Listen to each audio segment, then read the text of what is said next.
Ano ang nangyayari dito? Sa arrival hall ng paliparang pandaigdig ng Maynila, isang matandang lalaking may tungkod, nanginginig ang mga kamay, mahigpit na hawak ang kanyang mobile phone, sumigaw ng napakalakas at agad na bumalot ang nakakabinging katahimikan sa buong bulwagan. Lahat ng mata sa paligid ay napako sa kanila. 18, matatandang lalaki na may average na yaman na 200 milyong USD, mga pinuno ng mataas na lipunan sa Moscow, ang sumuway sa matinding pagtutol ng kanilang pamilya upang maglakbay patungo sa Pilipinas. 5 minuto lamang matapos nilang tumapak sa bansang dati nilang narinig na isang mapanganib na bansa sa silangan. Bakit nababalot ang airport ng gayong ingay at pagtataka? At bakit sila, pagdating pa lang, ay kinailangan agad tumawag ng madalian sa kanilang pamilya sa Russia? Ito ang tala ng pagkabigla at matinding damdamin ng 18 matatandang lalaki na buong buhay nilang ginugol sa isang saradong mundo nang sila ay maakit ng mahika na tinatawag na pang-araw-araw na buhay sa Pilipinas at tuluyang mabago ang kanilang pananaw sa buhay.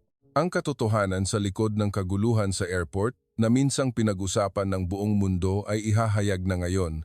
Ang dahilan kung bakit nagulat ang buong mundo sa pagtataka ng 8 mayayamang Ruso pagkaraan lamang ng 5 minuto at ang kaguluhan sa paliparang pandaigdig ng Maynila matapos silang lumapag. Sa kasalukuyan, nagkakagulo ang mataas na lipunan sa Moscow. Lolo, mapanganib doon. Ginawa ng apo ang lahat ng kanyang makakaya upang pigilan sila ngunit walang nagawa. 18, matatandang lalaki na kabilang sa mga ultramayaman sa Russia, ang mga pinuno ay biglang nagpasya na maglakbay patungo sa Pilipinas. Ang kanilang average na yaman ay mahigit 500 milyong USD at ang average na edad ay 55. Sila ang mga taong hindi pa nakakalabas ng Moscow mula nang sila ay ipanganak. Marin silang tinutulan ng kanilang pamilya bakit gustong pumunta sa isang malayo at kakaibang bansa sa silangan. Gayunpaman, matatag ang desisyon ng mga matatanda.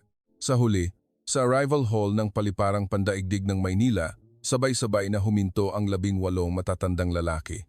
Sobra silang nabigla kaya hindi sila makapagsalita sa tanawing nagaganap sa kanilang harapan. Naku po, ano ba talaga ito? Pagkaraan ng ilang sandali, inilabas nila ang kanilang mga mobile phone at nagsimula silang tumawag ng madalian sa kanilang pamilya sa Russia. Anak, nakikita ko ngayon ang isang hindi kapani-paniwalang tanawin. Anak, kukuha ako ng litrato at ipapadala sa iyo. Siguradong hindi ka maniniwala kung hindi mo mismo makikita.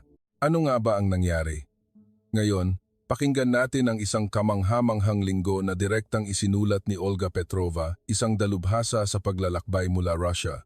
Bago tayo magsimula, kung pipindutin mo ang subscribe at i-like ang video, malaking inspirasyon iyon para sa amin na magpakita ng magagandang kwento tungkol sa Pilipinas. Kumusta? Ako si Olga Petrova, isang senior travel expert na nagtatrabaho ng 20 taon sa Moscow, Russia, kamakailan. Nagkaroon ako ng isang karanasan na hindi ko malilimutan sa buong buhay ko. Ito ay isang espesyal na paglalakbay na nagdala sa 18 matatandang lalaki na kabilang sa ultramayaman ng Russia sa Pilipinas. Ang kanilang average na edad ay 75 at halos lahat ay hindi pa nakakalabas ng Moscow sa buong buhay nila. Bago kami umalis, hindi ako mapakali sa pag-aalala. Makaaapekto ba ang mahabang flight sa kanilang kalusugan? Makakaya ba nilang makibagay sa kakaibang kultura ng Asya? Naaalala kong lagi akong balisa. Gayunpaman, ang aking mga alalahanin ay lubos na walang saysay. Dumating kami sa paliparang pandaigdig ng Maynila ng 1:00 ng madaling araw. Nang bumaba kami ng eroplano at naglakad sa pasilyo patungo sa immigration area, isang 71 taong gulang na matandang lalaki ang biglang huminto. Tumingin siya sa paligid at nanlaki ang kanyang mga mata. Dahil ang buong airport ay nagliliwanag, kahit na hating gabi na, lahat ng pasilidad ay gumagana ng perpekto. Sa airport ng Moscow, halos lahat ng tindahan ay nagsasara pagkatapos ng 11:00 ng gabi at halos walang mga empleyado. Ang paglilinis ay nagsisimula lamang kinabukasan ng umaga. Gayunpaman, iba ang paliparang pandaigdig ng Maynila. Sa bawat 10 metro sa pasilyo, may mga staff na nakatayo, naghihintay na may magiliw ng ngiti, at ang cleaning crew ay agad na naglilinis sa mga lugar na nadaanan ng mga pasahero. Ang sahig ay kintab na parang salamin. Ang pinakakamangha-manghang sandali ay nang dumaan kami sa palikuran. Nakita ko ang isang cleaning staff na nakatayo sa pintuan ng palikuran, yumuyuko ng 90 degrees upang batiin ang mga dumadaang pasahero. Naitanong ko sa sarili ko kung nagkamali ako ng tingin dahil iyon ay isang tanawin na hindi maiisip sa Russia. Isa sa mga matatandang lalaki ang lumapit sa akin at bumulong, hindi ko maintindihan kung bakit ang cleaning staff ng airport ay bumabati ng napakagalang, hindi ko rin alam kung paano sasagutin. Habang naghihintay kami sa immigration, isang mas malaking sorpresa ang dumating. Bagamat isa kaming delegasyon ng mga dayuhan na bigla ang dumating, ang saloobin ng mga staff ng airport ay hindi nagbago. Bukod pa rito, agad na inilaan ang isang interpreter na bihasa sa wikang Ruso. Maingat at dahan-dahan niyang ipinaliwanag ang lahat, akma sa edad ng mga matatanda. Nag-alala sila ng detalyado, mula sa paggabay sa tirahan hanggang sa iskedyul ng susunod na araw, at patuloy na nagtatanong kung may anumang abala. Sa 20 taon ko sa industriya ng paglalakbay, ito ang unang pagkakataon na naranasan ko ang ganitong antas ng serbisyo. Sa harap ng automated immigration system, muling umalingaw-ngaw ang isang maliit na sigaw ng paghanga. Kung may sinumang matanda na nalilito sa makina, agad na lalapit ang staff at tutulong ng buong puso.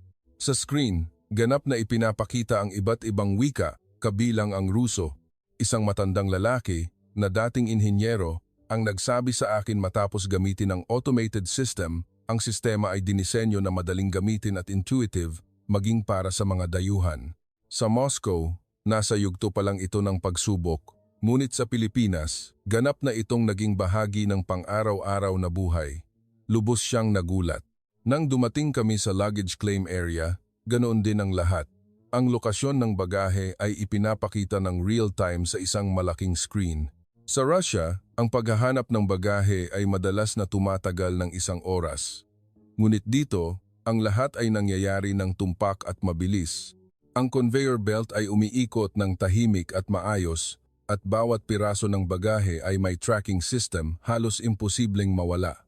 Isang matandang lalaki na nagtrabaho sa industriya ng pagmamanupaktura ang lubhang humanga sa kahusayan ng sistemang ito. Habang naghihintay kami sa limousine bus mula sa airport patungong Maynila, ang mga mukha ng mga matatanda ay nagsimulang magbago ng kapansin-pansin. Ang pag-aalala tungkol sa isang kakaibang bansa ay nawala at napalitan ito ng mga matang puno ng pagtataka. Nang dumating ang bus, isa pang sorpresa. Sa loob, malinis ito, komportable ang mga upuan at ang driver, nang malaman na kami ay mga dayuhan, ay magiliw na nagbigay ng direksyon sa Ingles. Ipinaliwanag niya na aabutin ng halos 1 oras upang makarating sa Maynila at hiniling na magsuot ng seatbelt.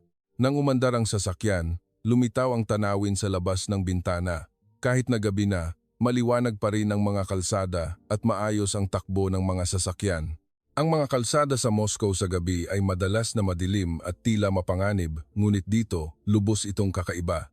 Nang makapasok kami sa lugar ng lungsod, ang pinakanakagulat sa delegasyon ay ang mga convenience store. Kahit hating gabi na, maliwanag pa rin ang mga ilaw at natural na pumapasok at lumalabas ang mga tao. Sa Moscow, halos lahat ng tindahan ay nagsasara pagkatapos ng alas 10 ng gabi. Ang mas nakakagulat na tanawin ay ang mga kabataang babae na mag-isang naglalakad pa uwi. Pagkalipas ng alas 11 ng madaling araw, may isang babae pa ring naglalakad sa kalsada na walang anumang pag-aalala. Ito ay isang imahe na hindi kailanman mangyayari sa Russia.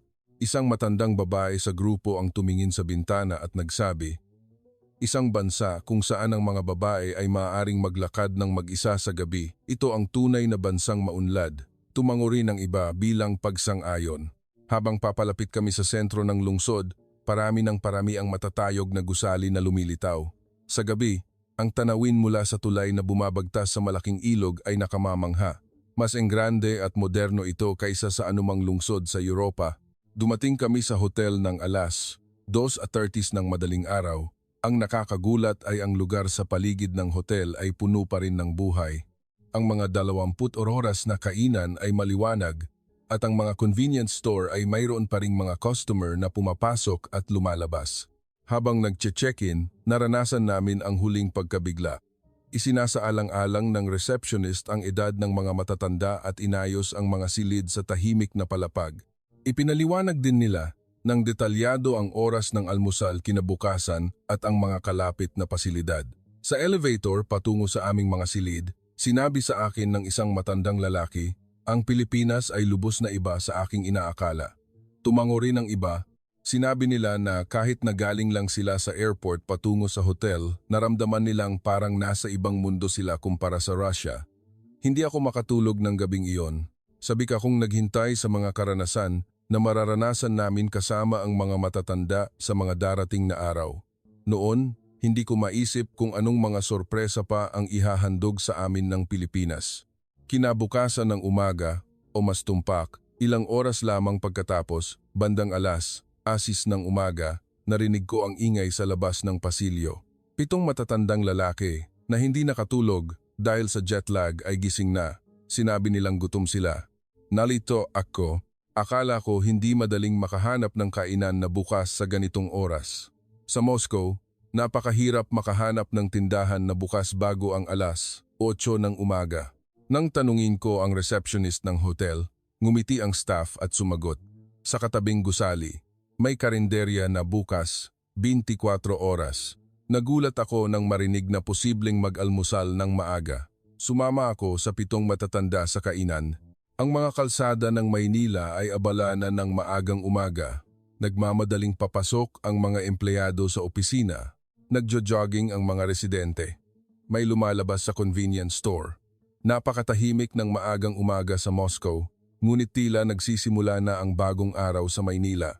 Nang buksan namin ang pinto at pumasok sa kainan, bumalot ang mainit na hangin. May ilang customer nang kumakain.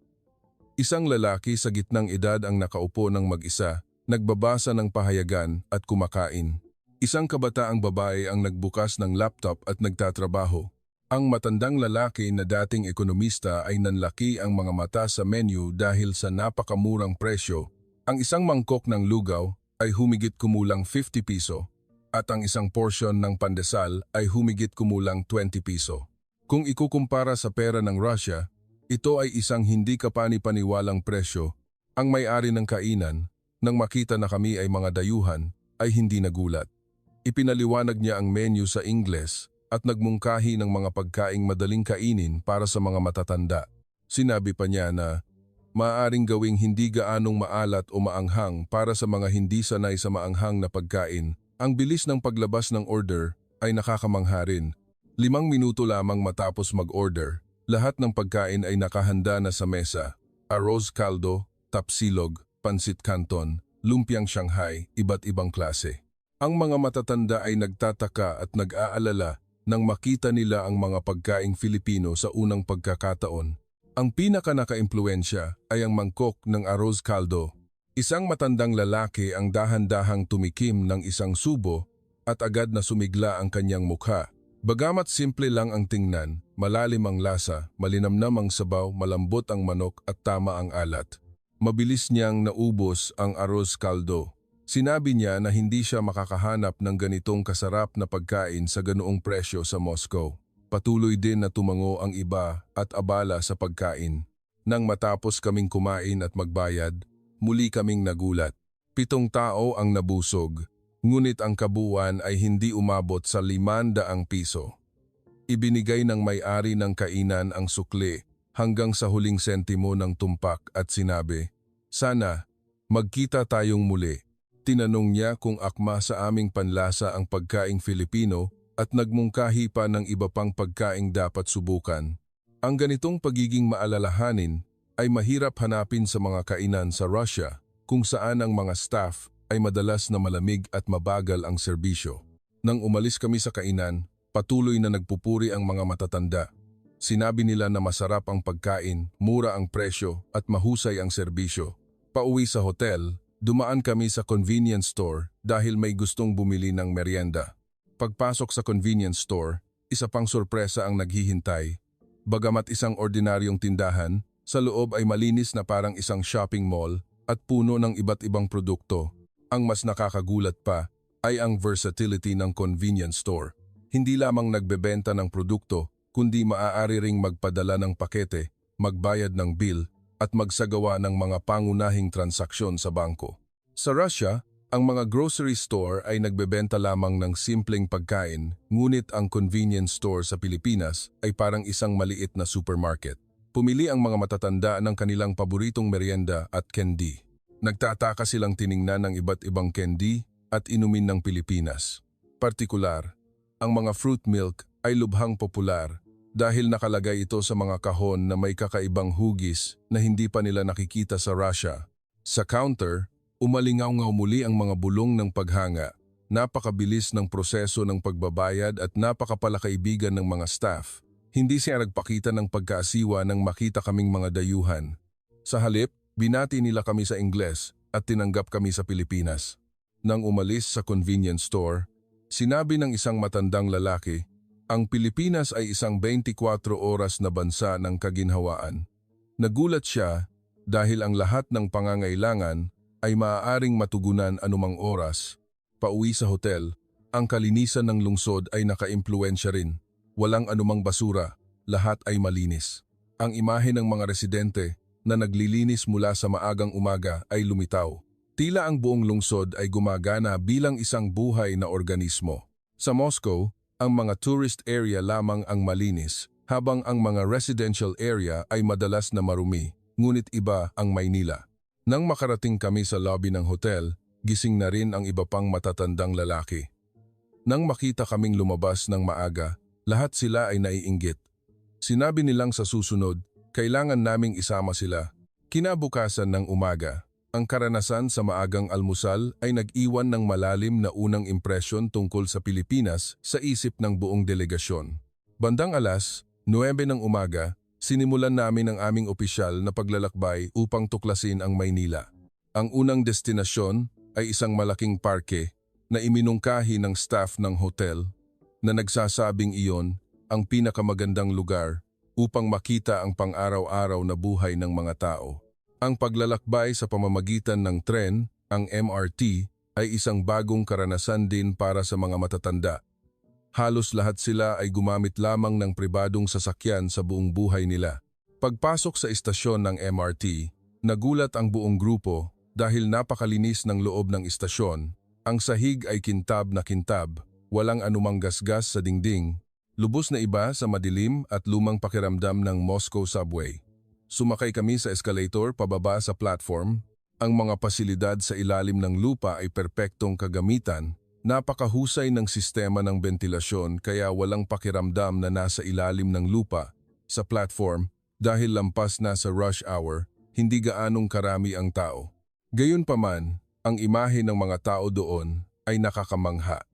Lahat sila ay nakapila ng maayos, naghihintay ng tren. Nakatayo sila sa dalawang pila ayon sa mga marka ng posisyon ng pagsakay sa tren na nakapinta sa sahig.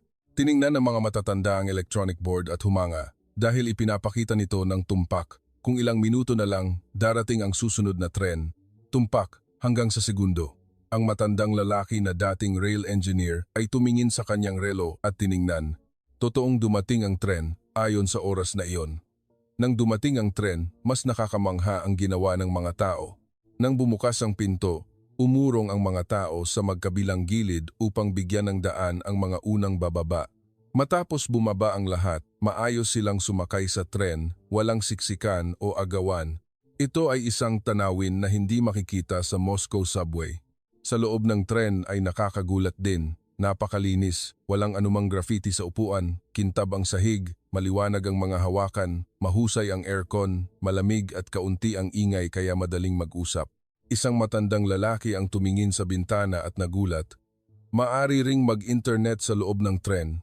Ito ay isang bagay na hindi maiisip sa Russia. Kinuha ng mga matatanda ang kanilang mga smartphone at nagsimulang magpadala ng mga litrato sa kanilang pamilya sa Russia ng real time. Sa bawat istasyon na dadaanan ng tren, may anunsyo.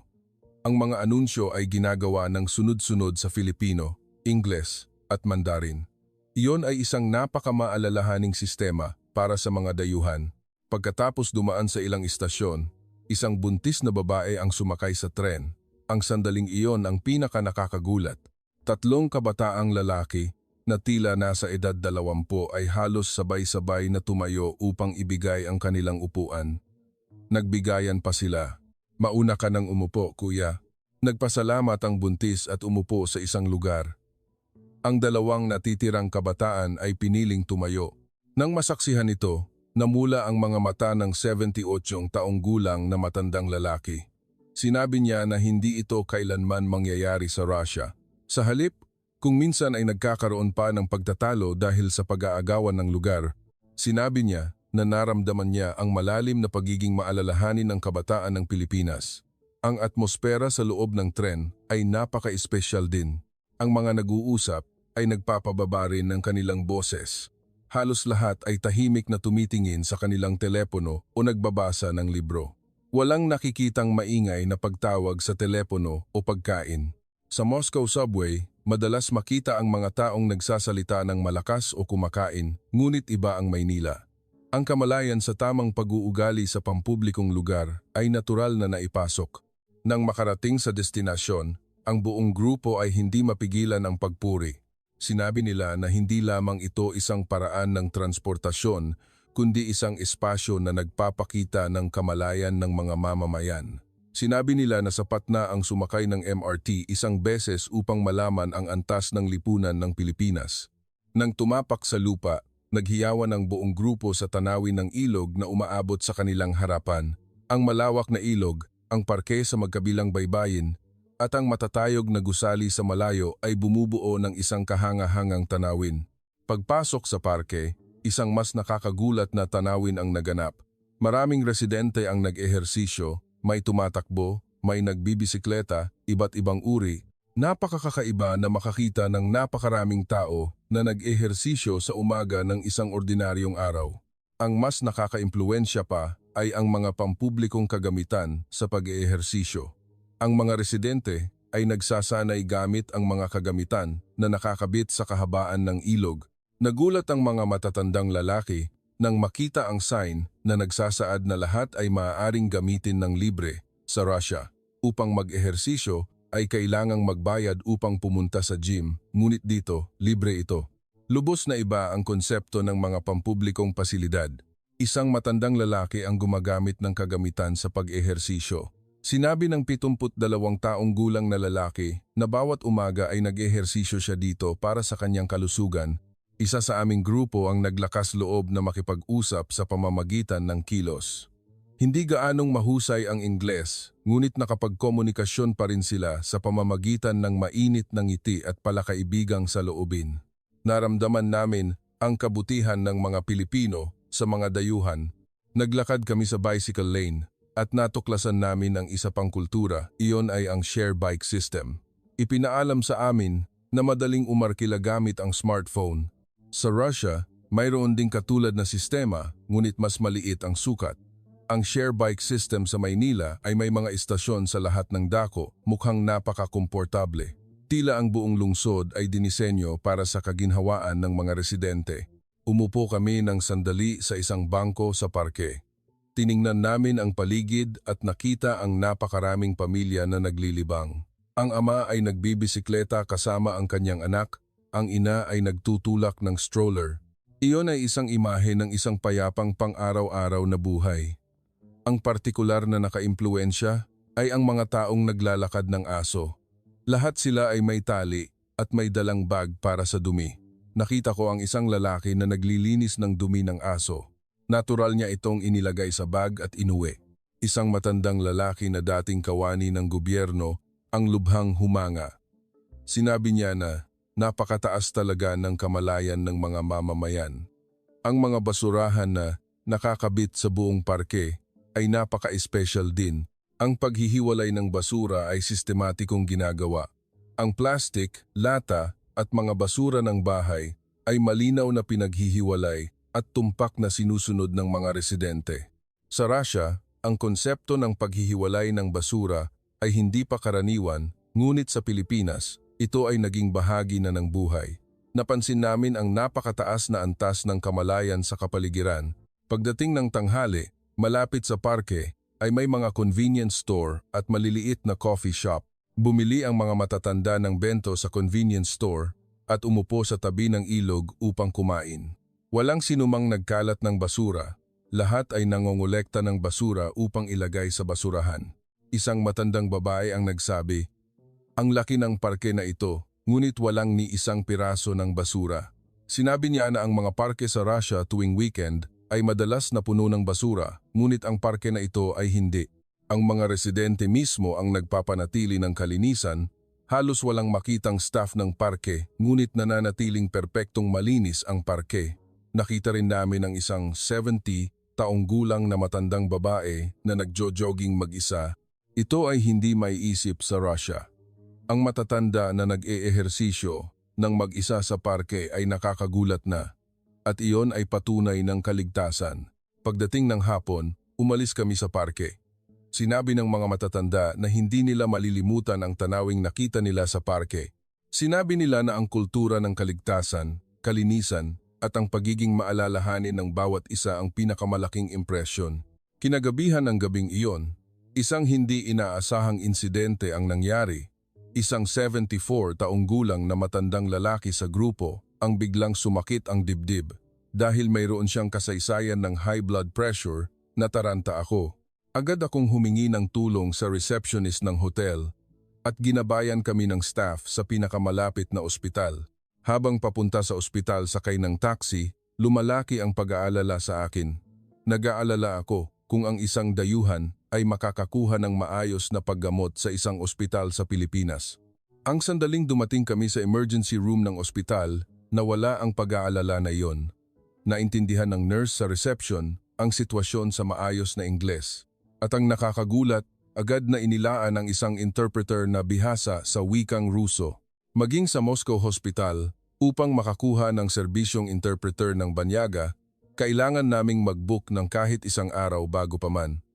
Ngunit dito, ang lahat ay naresolba agad. Ang sistema para sa mga international patient ay perpektong handa. Ang proseso ng pagtanggap ay nakakamangha rin. Mula sa pagpasok ng impormasyon ng pasyente, pag-check ng insurance, hanggang sa paglalaan ng klinika, lahat ay tumagal lamang ng 10 minuto. Sa Moscow, ang pag-confirm pa lang ng insurance papers ay tumagal na ng 1 oras. Habang naghihintay sa waiting area, tiningnan ko ang paligid. Bagamat emergency room, komportable ang mga pasilidad na parang lobby ng hotel, malinis ang mga upuan, maliwanag ang ilaw, tahimik ang atmosfera na nagpapagaan ng pag-aalala ng pasyente. Lubos na iba sa siksikan at maingay na atmosfera ng emergency room ng Moscow. Ang air filtration system at ang tamang pagkontrol ng temperatura ay nakatulong upang komportable ang paghihintay ng pasyente. Hindi pa tumatagal ng 30 minuto ay sumunod na ang turn niya para sa konsultasyon. Iyon ay salamat sa sistematikong sistema na nagbibigay prioridad sa mga emergency patient. Sa Moscow, normal na maghintay ng ilang oras, ngunit sa Pilipinas, lubos itong iba. Pagpasok sa clinic room, mainit na tinanggap ng doktor na nangangalaga. Ang nakakagulat ay nagkaroon siya ng karanasan sa pagsasanay sa Russia at kayang makipag-usap sa pangunahing Ruso. Naramdaman kong lubos na nabawasan ang tensyon ng pasyente. Maingat na tiningnan ng doktor ang kasaysayan ng sakit ng pasyente. Sinuri rin niya ang interaksyon sa mga gamot na ginamit ng pasyente sa Russia. Mayroon siyang kaalaman at karanasan sa medisina sa internasyonal na antas. Nagsimula ang mga pagsusuri. Ang electrocardiogram at chest x-ray ay ginawa ng sunod-sunod. Lahat ng pagsusuri ay natapos sa loob ng wala pang 1 oras. Sa Moscow, ang x-ray pa lang ay maaaring tumagal ng ilang araw. Bawat laboratory room ay nilagyan ng pinakamodernong kagamitan. Ang mga technician ay napaka-profesional at palakaibigan din. Ipinaliwanag nila ng detalyado ang proseso ng pagsusuri, nagpakita ng pagmamalasakit sa matatandang pasyente. Ang mga resulta ng pagsusuri ay inilalagay sa sistema ng real-time. Sinuri agad ng doktor ang mga resulta sa tablet. Naging mabilis ang diagnosis. Ang kahusayan ng digital medical system ay nakakamangha. Sa kabutihang palad, walang malaking problema. Ito ay panandaliang sintomas lamang dahil sa pagod sa paglalakbay at jet lag. Habang nagre-reseta ng gamot, ipinaliwanag ng doktor na pinili niya ang mga gamot na maaaring patuloy na gamitin pagkatapos bumalik sa Russia. Ang maliit na pagiging maalalahanin na ito ay napakahirap makita kahit sa Moscow Hospital. Ito ay isang treatment plan na lubos na isinasaalang-alang ang kondisyon ng pasyente. Nang kunin ang gamot sa pharmacy counter, detalyadong ipinaliwanag ng pharmacist ang paggamit sa Ingles at Ruso. Naranasan namin ang huling pagkabigla sa proseso ng pagbabayad.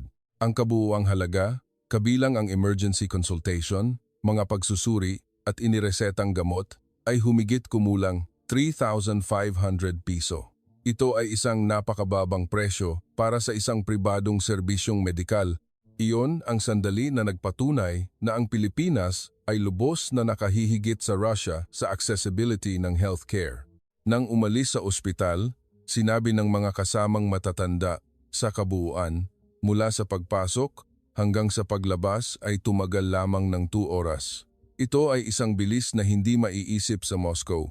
Sinabi pa nila na ang mas nakakagulat pa ay ang profesionalismo at pagiging palakaibigan ng medical team. Mismong ang pasyente ay patuloy na nagpahayag ng pasasalamat. Sinabi niya na nagpapasalamat siya sa medical team ng Pilipinas na nag-alaga sa isang dayuhan na tulad niya ng napakamaalalahanin. Ang imahe ng kanyang namumulang mga mata ay malalim pa ring nakaukit sa aking alaala. Pagkaraan ng ilang araw, dumating kami sa Binondo, ang Chinatown ng Maynila. Nais bumili ng mga matatanda at gusto ko ring ipakita sa kanila ang kultura ng komersyo ng Pilipinas. Pagbaba sa istasyon ng MRT at paglabas sa kalye, isang buhay na atmosfera ang bumalot. Dahil weekend, mas siksikan. Ang mga tindahan na nagbebenta ng mga souvenir, Filipiniana at handcrafted na produkto ay sunod-sunod na nakapila. Nagliwanag ang mga mata ng mga matatanda. Ang mga matatandang babae ay direktang pumunta sa cosmetic section dahil marami na silang narinig tungkol sa reputasyon ng mga pampaganda ng Pilipinas o ng mga imported na produkto na may mataas na kalidad na ibinebenta sa Pilipinas. Pagpasok sa tindahan, binati ng staff ang mga customer sa Ingles. Maraming tester ng produkto. Nagtataka ang mga matatanda na sinubukan ang mga produkto. Maingat na ipinaliwanag ng staff. Inirerekomenda nila ang mga produkto na akma sa uri ng balat at ginabayan din ng tamang paggamit. Maingat din silang naghanap ng mga produkto na akma sa balat ng matatanda. Isang matandang babae ang bumili ng napakaraming produkto. Bumili siya hindi lamang para sa sarili kundi pati na rin sa kanyang anak na babae, mga apo at mga kaibigan. Nasiyahan siya dahil mura ang presyo at maganda ang kalidad. Sinabi niya na ang katulad na produkto sa Russia ay doble ang presyo. Bumili kami ng merienda sa Walk Street. Ang mga matatandang lalaki sa unang pagkakataon na nakatikim ng kwek-kwek, fishball o banana Q ay humanga. Tila akma sa kanilang panlasa ang matamis at mainit na merienda. Nagtataka rin sila sa halo-halo o iba pang tradisyonal na kakanin. Nagustuhan nila ang natatanging kultura ng street food ng Pilipinas. Habang naglalakad sa kalye, dumaan kami sa isang souvenir shop. Ang mga tradisyonal na produkto ng Pilipinas ay binigyan ng modernong twist mula sa postcards na may imahe ng jeepney, t-shirts na may salitang Tagalog. Pumili ang mga matatanda ng mga regalo na iuwi. Binigyan ng may-ari ng tindahan ng espesyal na diskwento ang mga dayuhan. Sinabi niya, "Salamat sa pagbisita sa Pilipinas." Labis na naantig ang mga matatanda sa pagiging palakaibigan na ito. Pagdating ng tanghalian, pumasok kami sa isang kainan dahil sinabi ng mga matatanda na gusto nilang kumain ng sinigang o iba pang tipikal na pagkain. Pagpasok sa kainan, puno ito ng mga dayuhan. Ang menu ay may mga larawan at description sa Ingles, kaya napakadaling mag-order. Nang dumating ang sinigang, humanga ang mga matatanda. Napakaganda ng kulay. Tinuruan sila ng staff kung paano kumain, ginaya ng mga matatanda at nagustuhan, napakasarap din ng lasa. Pagkatapos kumain, binisita namin ang isang makasaysayang simbahan, halimbawa ang San Agustin Church sa Intramuros. Pinagmamasdan nila ang mga makasaysayang istruktura at naramdaman ang kasaysayan ng Pilipinas. Tahimik na pinagmamasdan ng mga matatanda ang mga istruktura, nagustuhan nila ang payapang atmosfera. Umupo kami ng sandali sa hagdanan ng simbahan. Nag-usap kami tungkol sa mga karanasan sa nakaraang ilang araw. Lahat sila ay nagsabi na ang pananatili sa Pilipinas ay napakahalaga. Ito ay isang mas mahusay na karanasan kaysa sa kanilang inaasahan.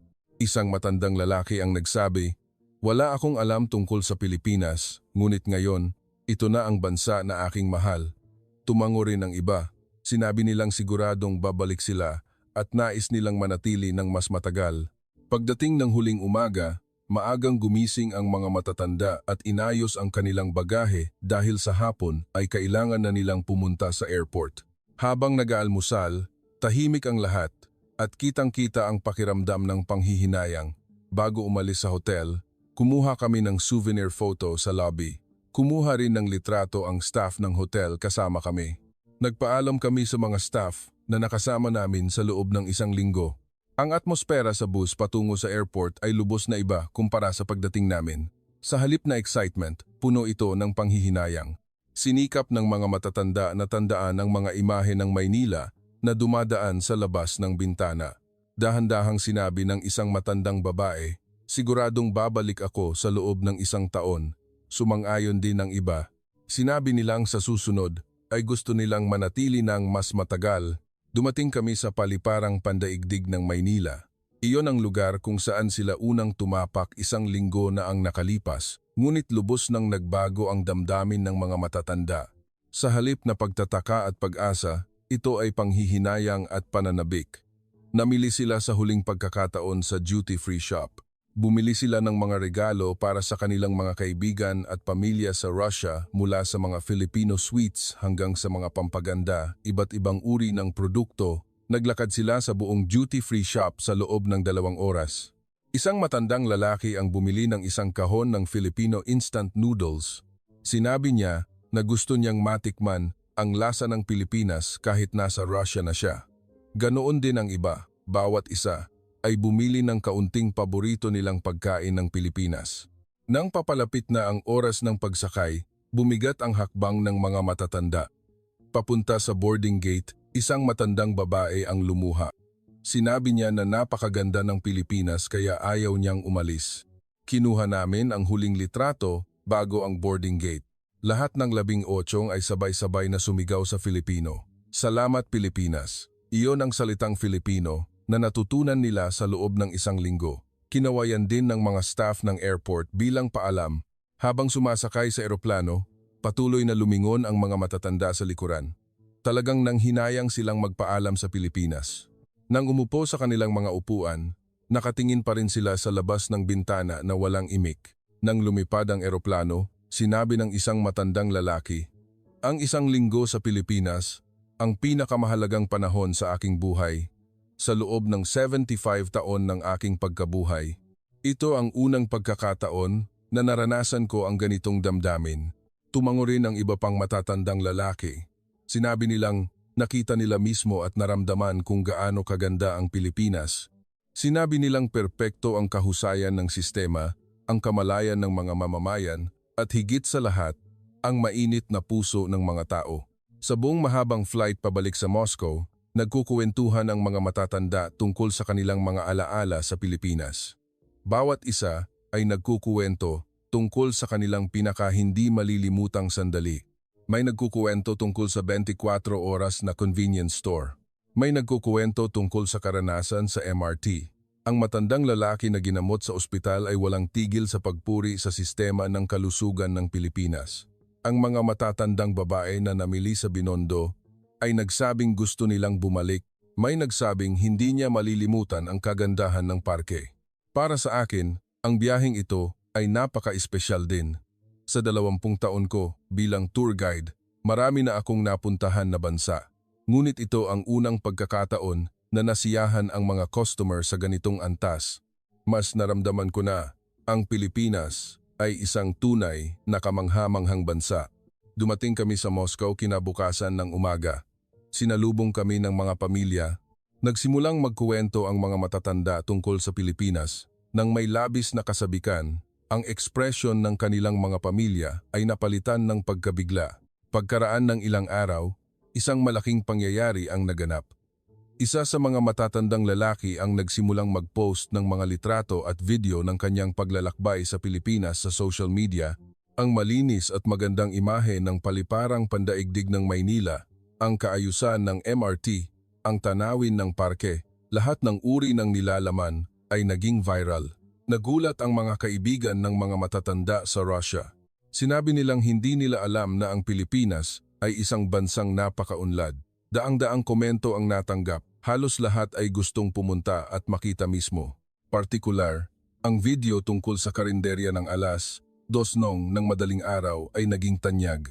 Ang imahe ng isang kabataang babae na kumakain ng komportable ng mag-isa ay naging usap-usapan dahil ito ay isang bagay na hindi maiisip sa Russia. Iyon ay patunay na ligtas ang lipunan ng Pilipinas. Pagkatapos noon, ang aking travel agency ay nagsimulang makatanggap ng napakaraming tawag upang magtanong. Sila ay mga taong gustong maglakbay sa Pilipinas. Halos lahat ay mga kakilala at pamilya ng mga matatanda. Interesado sila sa mga kwento na kanilang direktang narinig. Ang dami ng booking ay lumampas ng 3 beses kaysa sa normal. Mabilis na naubos ang mga tour package sa Pilipinas. Hindi lamang ang aming kumpanya kundi pati na rin ang iba pang travel agencies sa Moscow ay nasa katulad na sitwasyon. Ang interes sa Pilipinas ay lubhang tumaas.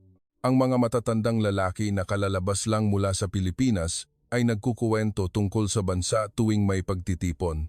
Sa bawat pagkakita sa kanilang mga kakilala, ipinapaliwanag nila ang kagandahan ng Pilipinas. Sinabi nilang maraming matutunan mula sa sistema ng airport, sistema ng transportasyon, serbisyong medikal, hanggang sa kamalayan ng mga mamamayan.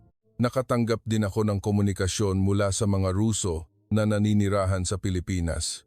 Sinabi nilang kamakailan ay napakaraming tawag na nagtatanong tungkol sa Pilipinas. Sinabi nilang walang katapusan ang mga tanong mula sa travel itinerary, mga mungkahi sa tirahan, hanggang sa impormasyon ng ospital. Ilang buwan ang lumipas, ang interes sa Pilipinas ay patuloy pa rin. Ilan sa mga miyembro ng grupo ay talagang bumalik sa Pilipinas.